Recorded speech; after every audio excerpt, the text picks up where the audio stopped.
Nothing too crazy, something light, you know what I mean? Make sure you cop out RBC. I'm not them fast niggas that I hustle with.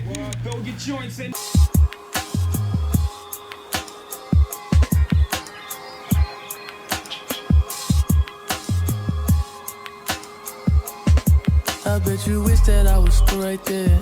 Used to live right there. Now I'm everywhere. Got bitches everywhere. I'm so debonair. I'm a millionaire. I act like I don't care. That's cause I don't care. Still right there. Used to live right there. Now I'm everywhere. Got bitches everywhere. I'm so debonair. I'm a millionaire. I act like I don't care. So, what's up everybody? I know this is a weird angle, but I thought I'll take you into the insight of the dyeing process, preparing the new collection. So yeah, and just talk about necessarily the process that goes into, not the process, but more so how dyeing became like a DNA behind our brand, and just shoot the shit. So before I get started, like and subscribe, and yeah. When we first got into it, like one of my biggest influences, I would have to say, was Dries Van Noten, just because he played well with colors. So that was something that always inspired me. And if you look at his brand, he sort of always influences some sort of color to evoke a certain emotion.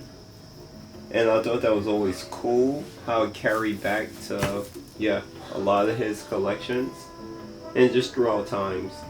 So yeah, dyeing is cool just because it gives pieces such like a depth of character. So when you look back at them, it could be like a form of expression for like any sort of emotion, and just in general, just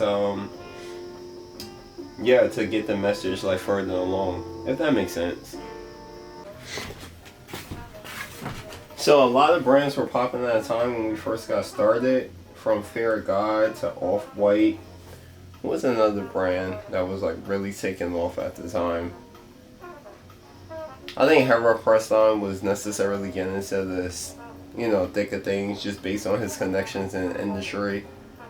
And who else?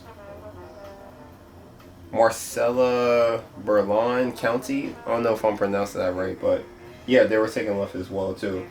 So, you know, based on the industry, I think that was like one of the biggest mistakes.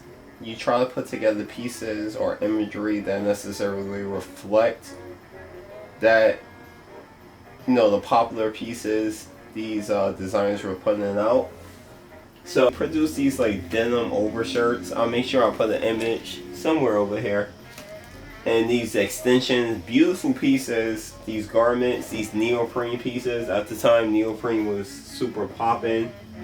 And long story short, so we had all these pieces on deck in our storage facility, in our office, and when we dropped the collection, we didn't sell anything, like literally anything.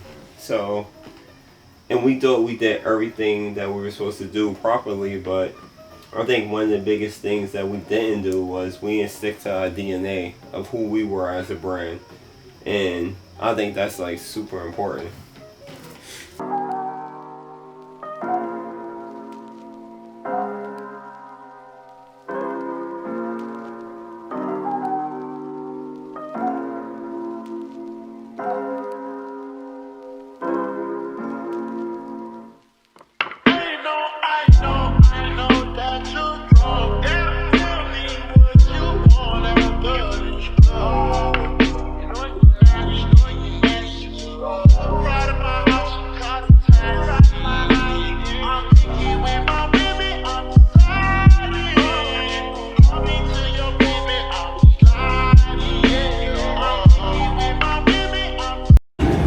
This is a wild fit, but I see the vision though. Like honestly, that's wild, boy.